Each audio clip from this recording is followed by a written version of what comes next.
Putain, j'ai un syndrome de l'imposteur, ça daronne. Oh là là, mon Dieu, c'est horrible.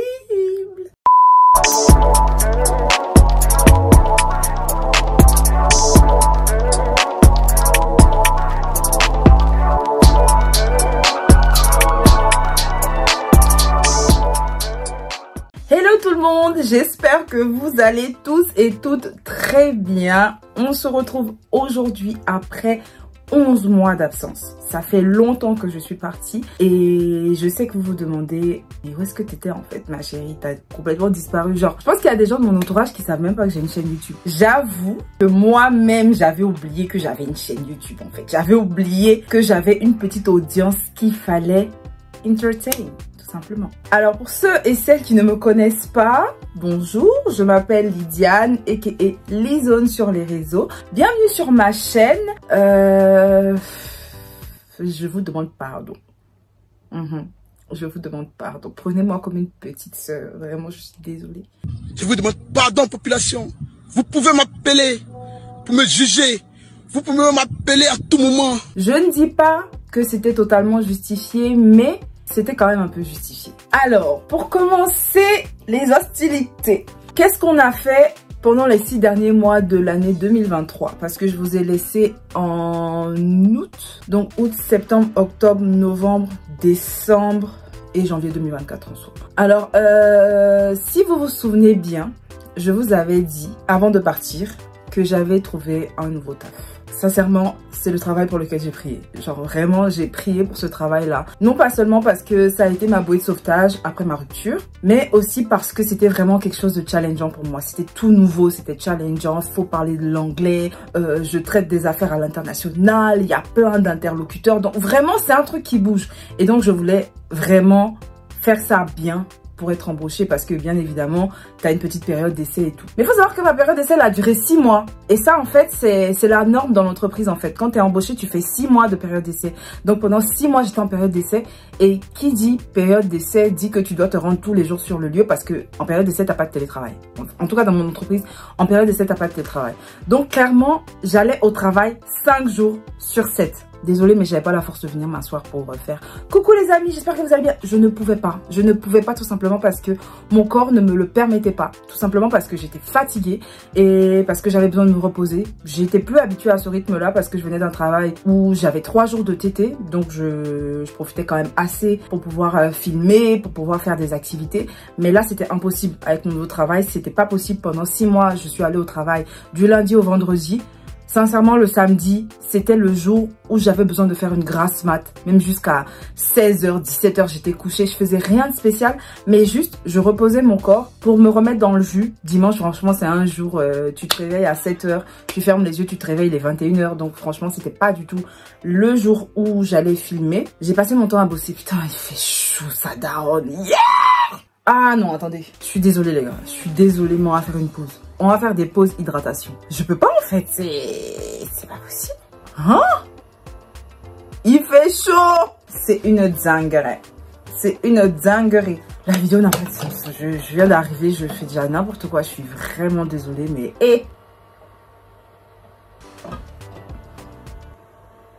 On est reparti. Du coup, de août à janvier, j'étais clairement en période d'essai. J'ai fait le maximum et j'ai été embauchée réellement, on va dire. Cette année 2024, je la prends comme un cadeau de Dieu, comme un cadeau de la vie, comme une réponse à mes prières. Sincèrement, c'est pas pour faire genre, mais il se passe pas un mois où je suis pas heureuse. J'ai eu la chance en janvier avec mon travail de voyager. Je suis allée au Portugal. C'était incroyable. Genre, c'était incroyable. C'était une opportunité de fou. Franchement, pour ma petite personne, j'ai pris ça comme un véritable cadeau. Voilà, j'ai même pas les mots. J'ai même pas les mots pour décrire à quel point je suis reconnaissante à la vie, à quel point je suis reconnaissante à mon employeur, à quel point je suis reconnaissante à Dieu, à quel point je suis reconnaissante à mes parents d'avoir payé mes études pour que je sois une personne intelligente, à quel point je suis reconnaissante à moi-même d'être une battante, de toujours dire merci même quand ça va pas, de toujours exceller en fait. D'ailleurs, j'ai une story time sur le Portugal. Je pense que ça sera la prochaine vidéo pour pouvoir continuer bien comme il faut. Mais il s'est passé un truc là-bas là. C'était pour le travail, mais il faut que je vous en parle. Il faut que je vous en parle, bien évidemment. Donc si tu veux savoir ce qui s'est passé au Portugal, faut que tu t'abonnes et que tu actives la cloche de notification. Je sais, j'avais dit que j'allais pas le dire, mais quand même, il faut reprendre les choses là où on les a laissées. Aussi, cette année, j'ai eu l'occasion d'aller au Cameroun. Un voyage incroyable. Ça me tenait vraiment à cœur parce que c'était pour le mariage d'une de mes plus fidèles amies. Franchement, c'était trop bien. On a visité l'île de Djebale, qui est le village de Kylian Mbappé, si je me trompe pas. C'était incroyable. Genre le Cameroun. Pour ceux qui me connaissent, mon crush vient du Cameroun. Et donc, c'était un voyage un peu... C'était un voyage qui me tenait à cœur, quoi. Genre, je me sentais un peu chez moi, tu vois. Je me suis dit, ah, c'est la terre. C'est la terre des parents de mon mari. C'est la terre des ancêtres de mon gars. C'est la terre des ancêtres de mon mari, en fait. Mais franchement, shout out au peuple camerounais. Les gens à l'aéroport ont été très accueillants. Même si les Camerounais ne sont peut-être pas forcément accueillants, mais je vais pas me lancer sur ce débat-là, parce que c'est un peuple que j'aime beaucoup. C'est très important, je pense, de visiter d'autres pays d'Afrique. Parce que quand on rentre chez nous, on a toujours l'habitude de rentrer au pays, en fait. Alors que j'ai mon frère au Sénégal, j'ai une amie qui est rwandaise, la majorité de mes amis sont camerounais.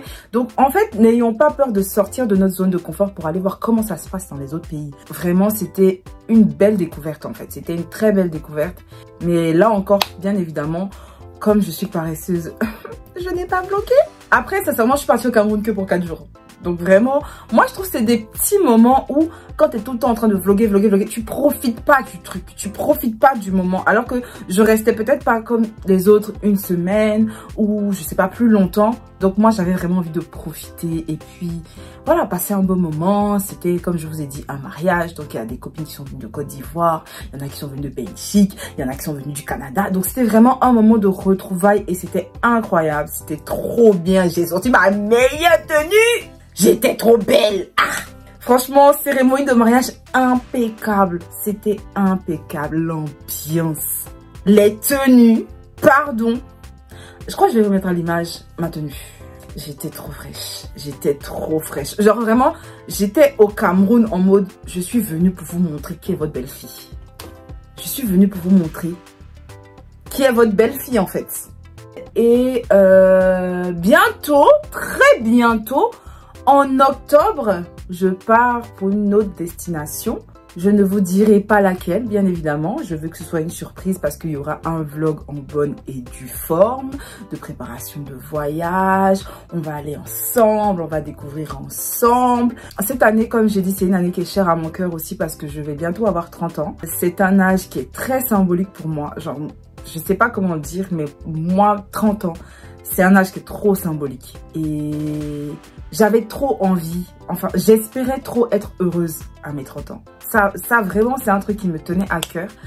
Je me disais trop, putain, à 30 ans, j'ai trop envie d'être heureuse. J'ai trop envie d'être bien, tu vois. Et je me suis rendu compte avec le recul que ma façon de penser a beaucoup changé.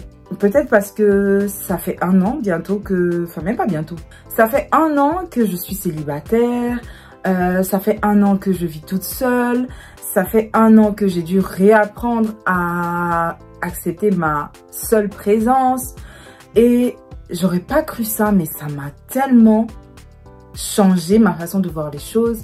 Ça m'a tellement rendue heureuse. Ça m'a tellement appris beaucoup sur moi-même, sur ce que je pouvais accepter, sur ce que je n'acceptais plus, sur ce que je voulais avoir comme énergie autour de moi, sur le genre d'amis que je voulais avoir, sur le genre de personnes que j'avais envie d'être, sur le genre de petite copine que j'ai envie d'être, d'épouse que j'ai envie d'être, parce qu'au final, c'est ça la finalité. Ça m'a fait revoir ma vision de la maternité, ma vision de l'amitié, ma vision de l'amour, de la santé mentale. Franchement, c'est une année où j'ai eu tellement une ouverture d'esprit globale sur plein de choses. Je suis reconnaissante à Dieu, je suis reconnaissante à la vie, de croire en moi, de me donner l'opportunité de vivre certaines choses. Parce que mine de rien, j'ai beaucoup vécu de choses en même pas 1 an. Là, on est en juillet, mais j'ai déjà vécu tellement de choses. Et comme je vous dis, il s'est pas passé 1 mois où j'ai pas été heureuse en fait. Il s'est pas passé 1 mois où je me suis pas dit, mais vraiment, qu'est-ce que j'ai de la chance en fait? Qu'est-ce que j'ai de la chance d'être entourée de gens qui m'aiment? Qu'est-ce que j'ai de la chance d'être entourée de personnes qui croient en moi? Qu'est-ce que j'ai de la chance de croire en moi? D'être aussi sereine en la vie, même si c'est pas évident, même s'il y a toujours des choses qui marche pas, mais qu'est-ce que j'ai de la chance d'être entourée de personnes qui me donnent des conseils, de personnes qui me font confiance, de gens qui me disent t'inquiète pas, tu vas y arriver, t'es la meilleure. Mais c'est tellement important. Je prends soin de moi. Je suis heureuse en fait, tout simplement. Je suis très heureuse. Genre, mais j'ai l'impression que c'est sombre. Pour continuer sur la lancée, je prends beaucoup plus soin de moi. À l'heure actuelle, je fais du sport 3 fois par semaine. J'ai déjà perdu entre 8 et 10 kilos en 1 an. Je sais qu'il y a des gens qui perdent les 25 kilos en 3 mois, mais c'est pas du tout mon cas parce que j'ai un problème hormonal. Et même en parlant du problème hormonal, bah ça s'est beaucoup plus arrangé qu'avant. Je fais attention à ce que je mange, je fais attention à ce que je mets sur ma peau, je fais attention à ce que je consomme indirectement parce que l'environnement, la pollution, tout ça, je fais très attention à mon exposition au soleil. J'essaie de réguler ma vie pour être la meilleure version de moi-même. Voilà, pour pouvoir me regarder dans le miroir et pouvoir me dire, bah j'ai bien fait, bah je suis contente, bah je suis fière de moi. Je trouve que c'est très important et je suis très fière de moi, je suis très contente de moi. Pour ceux qui ne me connaissent pas, ça va peut-être vous choquer, mais j'ai énormément confiance en moi. C'est incroyable. Pour moi, c'est pas forcément un défaut. En fait, ça me permet juste de surmonter certains traumas, de surmonter certaines peurs, à me dire t'inquiète pas, tu vas y arriver, tu peux le faire, c'est pas grave si tu flanches, c'est pas grave de pleurer, c'est pas grave de sentir mal. Je suis ma première supportrice, je suis la première personne à me hyper, je suis la première personne à croire en moi, je suis la première personne à avoir confiance en moi et cette année n'a fait que renforcer mes convictions dans le fait que je suis une bonne personne. Genre c'est pas simple. Je dirais pas que j'ai réussi à surmonter tous les traumas. Ça m'arrive encore de faire des choses et de me demander pourquoi j'ai fait ça. Ça m'arrive encore de vivre des situations qui me ramènent dans le passé, qui me font me dire si j'avais fait les choses différemment, peut-être que j'aurais obtenu ce résultat. Si j'avais fait ci, si j'avais fait ça, mais sincèrement, je veux plus vivre dans des si. En fait, je veux juste réaliser ma vie, être la meilleure version de moi-même, devenir une bonne personne parce que je pense que quand on est une bonne personne, on attire les bonnes personnes. C'est pour ça que je vais attirer mon crush, bien évidemment. Je pense pas que ça sera une très longue vidéo, mais je voulais faire ce petit récap pour vous dire un petit peu où j'étais passée. J'étais juste en train de vivre ma meilleure vie. Voilà, c'est tout. J'ai pas d'autres explications, j'ai pas 15 000 trucs fifous qui sont passés dans ma vie. Toujours la même personne, la petite boule d'énergie. Bon, c'est vrai que je me suis un peu calmée parce que je suis dans un mood où j'ai envie d'être une personne un peu... Je dirais pas mystérieuse, hein, mais genre une femme un peu distinguée, tu vois. Et je pense qu'une femme distinguée n'est pas survoltée. Il y a une certaine paix, je sais pas comment y expliquer ça, mais tu vois, non? Dans ma vingtaine, j'ai eu le temps d'être surexcitée. Voilà, j'ai eu le temps d'être surexcitée, voilà. J'ai toujours mon énergie, tout ça. Mais elle est un peu plus canalisée, tu vois. Elle est un peu plus tamisée. Voilà, c'est vraiment, je pense que c'est ça le terme, c'est tamisé, tu vois. C'est vraiment ça que j'ai envie d'être aujourd'hui et je pense que je suis sur la bonne voie en fait.